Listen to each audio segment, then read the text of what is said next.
2020년에 기대되는 레저 엔터 산업. 과연 성장 원동력은 무엇이며 투자 전략은 어떻게 세워야 할까? 신규 상장하는 유망한 레저 엔터 종목까지 분석해보는 시간 마련했다.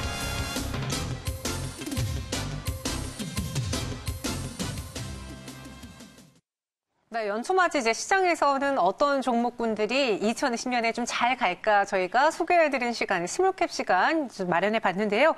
오늘은요, 엔터 그리고 레저 산업에 대해서 좀 자세하게 이야기 들어보도록 할게요. 현대차증권 리서치센터 유성만 연구원과 함께합니다. 안녕하세요. 안녕하십니까. 네, 오랜만이에요. 예. 오랜만에 뵙습니다. 네, 사실 오늘 좀 이야기해볼 거는 좀 레저 그리고 엔터 쪽에 초점을 맞춰서 짚어보려고 하는데 우선 레저부터 봤을 때 2019년도에 수익률 좀 좋았습니까?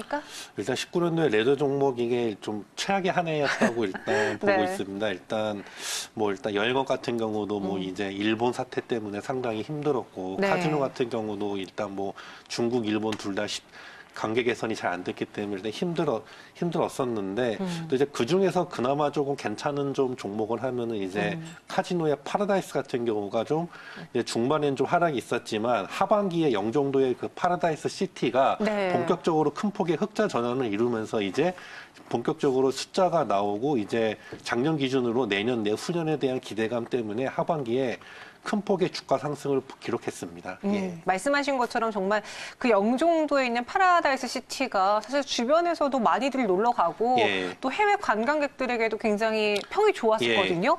그래서 주가도 보면요. 그나마 좀 힘든 와중에 예. 버텨줬다 싶었어요. 내년에도 이 파라다이스를 좀 필두로 봐야 될까요? 예, 그래서 일단 왜 하냐면 일단 카지노에서도 보면 네. 중국인을 비롯한 VIP도 성장하고 매스 일반 고객들도 중국인, 일본인, 네. 동남아시아 그리고 국내에 거주한 외국인들 모두가 다 일단 증가하고 있습니다. 전체적으로요? 예, 그리고 네. 또 카지노 외에 비카지노 부분 호텔 같은 경우는요.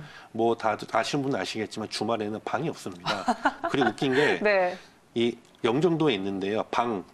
평균 방값이 네. 서울 광화문에 있는 특급 호텔보다도 비쌉니다. 아, 약간 좀 정말 휴양지 관광지 예. 느낌이 물씬 나네요. 그러니까 보통 네. 우리가 하면 호텔값 하면 서울 도심에. 도심이나 아니면 강남에 있는 호텔이 제일 비싼 것 같은데 네. 오히려 영종도에 있는 파라다이스 시티 호텔이 훨씬 오. 비쌉니다. 그럼에도 불구하고 주말엔 방이 없고 주중에도 네. 방을 구하는 게 쉽지 않으니까요. 그렇기 때문에 이게 카지노도 좋고 비카지노도 좋기 때문에 내년엔 더욱더 실적 성장과 더불어서 주가 상승이 기대됩니다.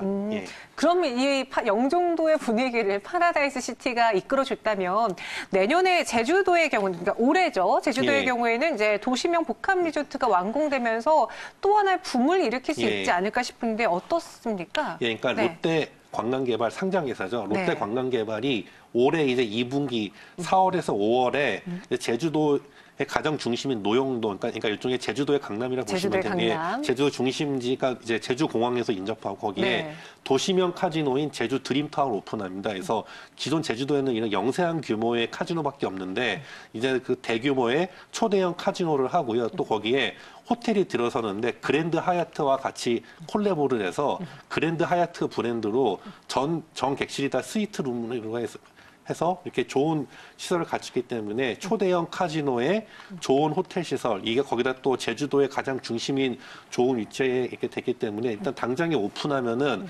처음 오픈 그 효과가 엄청날 것으로 보이고 또 서울, 부산과 제주도는 다른 시장이기 때문에 네. 또 인근 중국과 동남아, 일본으로부터 새로운 카지노 수요를 창출하지 않을까 이렇게 기대하고 있습니다. 2분기부터 이제 개장이 예, 오픈이 되기 예정입니다. 때문에 예. 롯데 관광개발 꼽아주셨어요. 그러면 2020년 올해는 힘들었다고 하면은 내년에는 그래도 이보단 덜 힘들지 않을까라는 전망에 접근하려는 분들 있거든요. 예.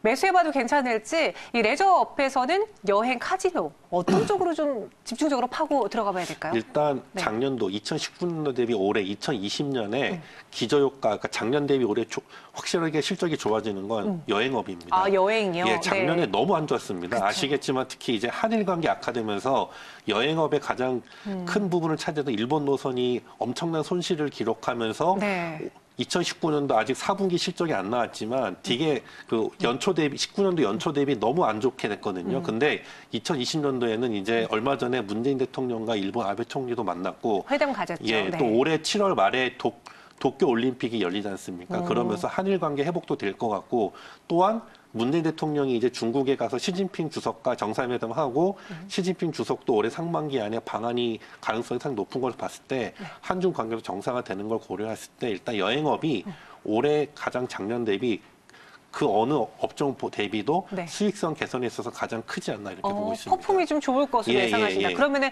사실 대본에는 없는 질문이지만 이 레저 쪽에서의 최선호주 좀 유망 종목을 하나 꼽자고 하면은 여행, 뭐 모두 투어, 하나 투어 이쪽으로 가야 되는 건가요? 예, 맞습니다. 그래서 좀 하나 투어, 모두 투어 쪽이 네. 단순하게 영업이익 쪽으로 봤을 때는 2019년도가 너무 안 좋기 때문에 최소한 19년도 대비 영업이익 개선이 2배, 3배 이상 나올 것으로 보입니다. 예. 네, 여행주 안에서는 하나 투어, 모두 투어를 이제 2020년도에 기대되는 유망주 스목에 꼽아주셨고요. 이번에는 엔터로 또 우리 분야 다른 분야가 많기 때문에 엔터도 다뤄볼게요. 2019년에 여행도 안 좋았다고 하지만 엔터도 정말 힘든 한 해였습니다. 예, 아시겠지만 이제 흔히 뭐 올해 가장 큰 이슈였던 버닝썬 사태 때문에 정말 가장 컸어요. 예, 네. 그랬다가 또 하필 하반기에 한일 관계도 악화되면서 이제 다시 또 과거 그 MB 정권 때 독도 사태가 재현되는 거 아니냐. 또 우려해서 다행히 그런 건 없었는데 또 그래서 보니까 이제 엔터 업종도 2019년도에는 연초 대비는 분명히 수익률이 다들 안 좋았었습니다. 그렇기 때문에 일단 딱히 없었고 이제 올해 그러면 어떻게 되냐. 올해 엔터 업종도 일단 좋아지는 게 아까 말씀드렸다시피 한중 관계 이제 사드가 풀릴 것 같으면서 그동안 한 2년 좀 넘게 이제 중국에서 아무런 K-팝 공연 뭐 콘서트나 뭐 예능 프로그램이나 드라마를 방영을 못 했는데 이제 그게 가능하게 되면은 엔터 업종도 이제 가장 큰 성장 동력인 중국이 다시 열리게 되면서 2020년 한 해도 실적 측면이나 센티멘트 측면 모두 다 좋아지지 않을까 이렇게 기대하고 있습니다. 그럼 여전히 2020년도에도 만약에 엔터주가 올해보단 나아진다고 하면은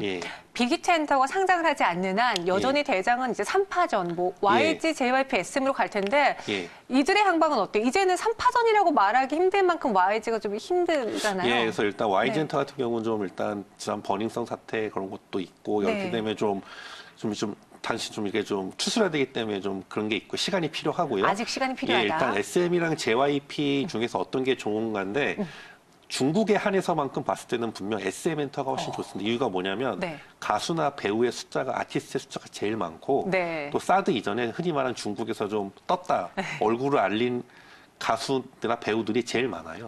또 그 자회사 키이스트나 SMCNC 통해서 드라마랑 예능 프로그램 중국 수출도 가능하기 때문에 다시 사드 사태가 해결되고 중국이 열리면 SM 엔터테인먼트가 가장 큰 수혜를 입지 않을까 이렇게 보고 있습니다. SM의 경우에는 이제 레드벨벳에 이을 한 6년 만에 차기 여그룹들도 걸그룹도 좀 이제 데뷔를 할 거라고 하던데 그것도 모멘텀이 될 수 있나요? 그러니까 아직 이제 SM 엔터에서 공식적으로 그 신규 걸그룹에 대한 이런 뭐 라인업과 데뷔 시기에 대해서 언급한 건 없는데 이제 준비는 하고 있다고 합니다. 근데 이제 뭐 그 소녀시대 레드벨벳에 이어지는 또 다른 새로운 걸그룹이 경쟁사인 뭐 트와이스나 그 블랙핑크만큼의 그런 초대형 걸그룹에 나올 경우에 또 다른 모멘텀으로 작용할 수가 있습니다. 그럼 우리 유성만 연구원님은 SM을 최선호주로 보시나요? 예, 일단 중국이 열린다는 전제 하에는 SM 엔터가 가장 최선호주입니다. 네, 엔터도 마찬가지로 여행처럼 이제 작년보다는 올해는 나아질 것이다. 기저효과에 대한 기대 거기에 최선으로는 SM 꼽아주셨고 그러면 2020년에 우리가 몰랐던 이제 새롭게 선보일 만한 상장 예정주, 기대주 중에서는 좀 유망하게 보는 종목이 있으신가요? 그래서 이쪽 그 레저 업종 중에서 그 대명 소노라는 업체가 있는데 그 대명 리조트 아시죠? 알죠. 대명 리조트의 이런 지주회사, 모회사 같은 경우입니다. 그러니까 이게 대명 소노가 뭐냐면 대명 리조트와 그 관련 그 소노 호텔, 소노 펠리체 뭐 이런 것을 하는 그 지주회사가 이제 그 모 초대형 증권사를 이제 주관사로 해서 올해 상장을 일단 IPO를 준비하고 있습니다. 그렇기 때문에 일단 이게 기본적으로 국내에서 가장 리조트 시장의 선두격인 대명 리조트를 자회사로 보유하고 있고 또 이미 다 실력 그 업계에서 입증됐기 때문에 또 여기에 호텔, 리조트, 골프장, 워터파크 등 복합적인 레저 시설을 영유하고 있기 때문에 대명 소노가 일단 상장되면은 그 가치가 최소 1조 원 이상은 되기 때문에 좀 업계에서도 상당히 기대를 하고 있습니다. 새내기주로 기대되는 대명 소노는 이제 레저업계 안에서 한번 살펴보시면 될 것 같습니다. 오늘 기대되는 종목들 유망주 짚어드렸으니까 참고해 보시고요. 지금까지 이성만 연구원과 함께했어요. 오늘 말씀 고맙습니다. 네, 2020년 이렇게 신년 특집으로 여러분들에게 최강의 스몰캡을 찾아드리고 있습니다. 오늘 엔터 레저 업계에 대해 분석을 해봤고요. 바로 1월 3일 내일이죠. 내일은 IT의 최고 종목을 찾아보도록 하겠습니다. 바로투자증권 이승철 스몰캡 연구원과 이 시간 함께하겠고요. 이어서 다음 주 월요일이죠. 1시 20분에는 김상표 키움증권 성장기업 분석팀 팀장과 함께 이제 성장할 수 있는 성장기업 중에 최고 스몰캡을 전해드리도록 하겠습니다.